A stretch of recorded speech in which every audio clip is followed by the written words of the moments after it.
as you can tell by the title, I'm over this. And I don't think I can do it anymore.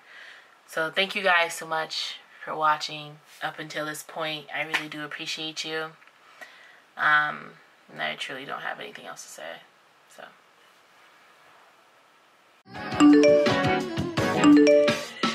This what happened when I'm dreaming about you. Back it in my village, yeah. I start reminiscing, yeah. This time around, I wanted to be good for you. Laying on the side, guess it's time for a different prayer. Oh, please favor for me. Do this one favor for me. Guys, come on. What can I say? I wanted to do a joke sing pranking thing, but I was like, you guys might be crying and shit, so I decided not to. Jumping right into it, I am done swiping. I am done trying to do this whole entire, you know, dating life thing. I'm really, really significantly over it. It's very annoying, and I don't want to be a part of it anymore. I can't do it anymore because I've given so much into online dating. I've been doing it since like 2013, 2014. Left it for a little bit, but it got heavy back on the scene again in the past 3 or 4 years. It's just there's nothing there for me anymore. Nothing literally has came across my path, and I'm just like, dang, this could be something here, like, at all. I'm not finding anything I want, and I know some people stop and start again when it comes to their swiping. I know some of them don't find anything, so they just leave it alone, and then boop, boop, boop, boop, they find someone within 2 seconds. So 2 successful couples right now, both of them are engaged, both of them are getting married next year off of Tinder. So I will not say that online dating will get you nowhere because, like I said, 2 of them are getting married next year. They're engaged right now. And I think it's really, really dope. One of my friends' hashtag for their wedding is a Tinder tale. I think that's pretty bomb. And that's great for them. Obviously not for me. I'm sorry if I keep looking this way. I'm just making sure I'm focusing on the viewfinder. There hasn't been anything that makes me go, yes, Zari. I mean, yeah, they are, but they're not for me, you know. And I will tell you guys my type. I'll treat this as like my dating profile video, whatever. But if you guys got some cousins, brothers, some fathers, you know. I like big dudes. I like thick beards. I like your typical bulky, thick man, you know. My thing is there hasn't been anything there for me, and I have now found myself in a numbness when it comes to swiping. I'm literally just doing it now for the channel, like just things to put on Instagram, or like a conversation to tell you guys about in a story time, or whatever the case may be, or just trying to gather up information for this because it's research. Honestly, I go through a lot of stuff and I look at their analytics and I look at what they bring to the table and their new updates and stuff like that. I just haven't found it in me anymore to swipe. I'm really tired. I'm really exhausted. And I just lost my confidence in it, honestly. I have went through something really scary in March. It's May now. In March, I was supposed to be looking different because of what the scare was. I'm not going to tell you guys that because that's too much. But I'm having trouble doing it. And this could have a possible really big risk factor on my future. And I stopped swiping then because I needed to focus on me, and I needed to be for me and about me. Anybody I had beef with or drama with, I didn't even care anymore. Like, I really needed to focus on me. So now that I've come back out of my shell and back out of that, like, deep, dark hole I dug myself into, I started doing it again, maybe, like, mid last month, so April-ish, and it just still isn't... it still doesn't do anything for me. Like, I'm not finding anyone with, like, any type of substance of conversation, or like just to have the same mental wavelength as me, or compatibility wise, you know. And I want someone who is scattered like me. They have different things that they're into, and I'm like, and I find it interesting. I find it like, it's something so dope to find someone who's like you, but like has a different twist on it. So they have little things that you didn't think you could get into, but now you're getting into because of them, and now you're sharing commonalities with different things. I love that factor. And I also love puppy love. I love the beginning stages of a crush. I love boo loving or pillow talking on the phone. I love cupcaking. I love cuffing. I love all of that. So I don't want to give up finding someone like that for me. And I'm just really over it. I'm really tired. I'm 25 and turning 26 in July.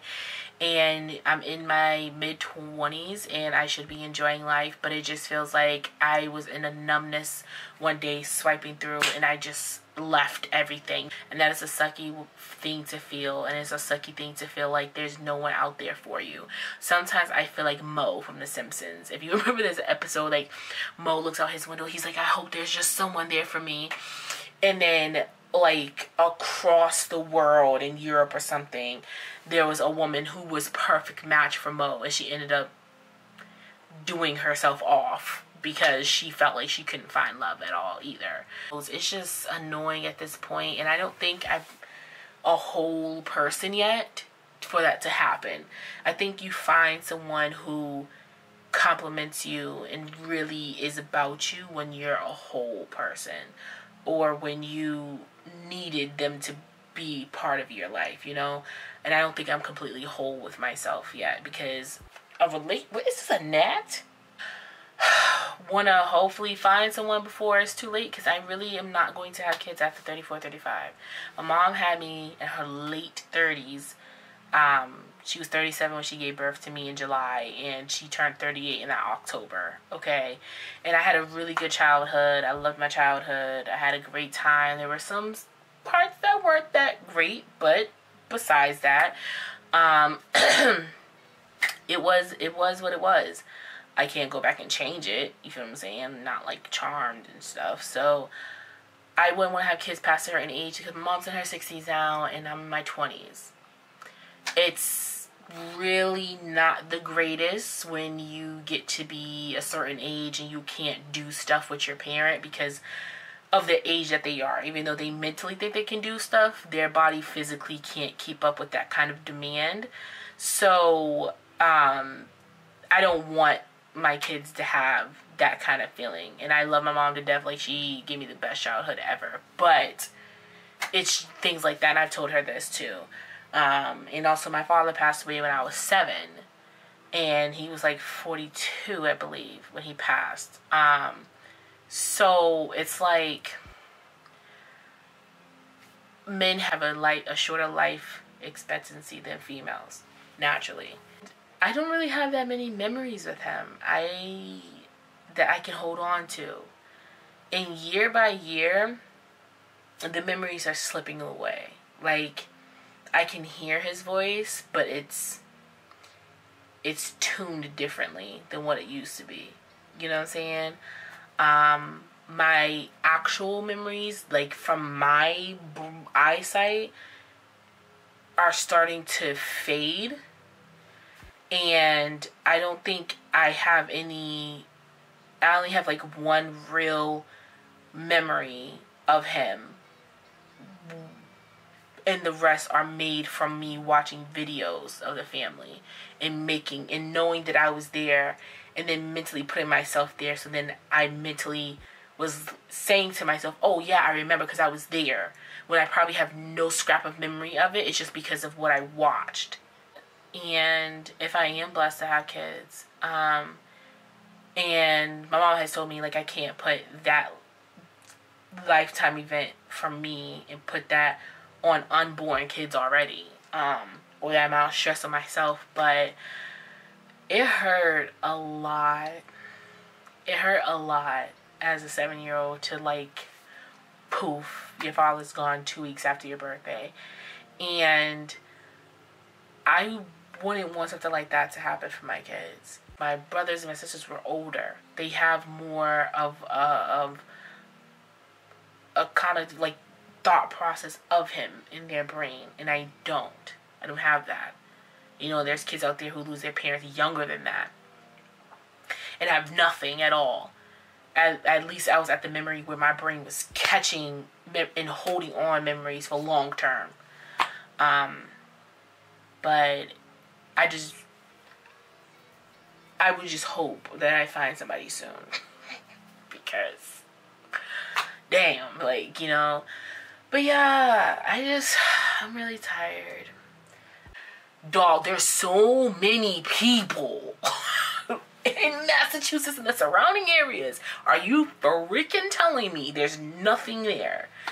And it's a really sad situation. You go on your dating sites and you just swipe and see how much non-potential is there. And you're going to be like, damn, like, this sucks. Because I haven't found someone who loves me the way that I know I want and deserve to be loved. I've had 2 great loves in my life, but obviously they didn't work out. But I wasn't loved the way I know I want to be loved and needed to be loved and deserved to be loved. I thought I was, but I wasn't. And that's the thing that comes with age and comes with growth, is you start knowing who you are and what you stand for and what you believe in. And some people will say you're being too overpassionate, you're being too emotional, you're being too this, you're too that. Well, damn it, if I'm too much being me, then you need to get the goddamn stepping. Like, that's just what it is at this point. And I'm starting to come into my own, really crafting who Candace is now. And I just won't take less than what I deserve, because no one should. So yeah, make sure you follow us on Instagram at Swipes and Giggles. If you have any questions, comments, or concerns, email swipesandgiggles@gmail.com. Hop in them DMs. Comment down below. Make sure you subscribe and like this video. I truly appreciate it. I love getting personal with you guys. I want to do more things like this on live so I can have like real-time feedback, and this should have been a live video, but I'll do one probably next week. But yeah, thank you guys so much for watching. I appreciate you and love you more than you will ever know. Until next time, it was nice swiping with you.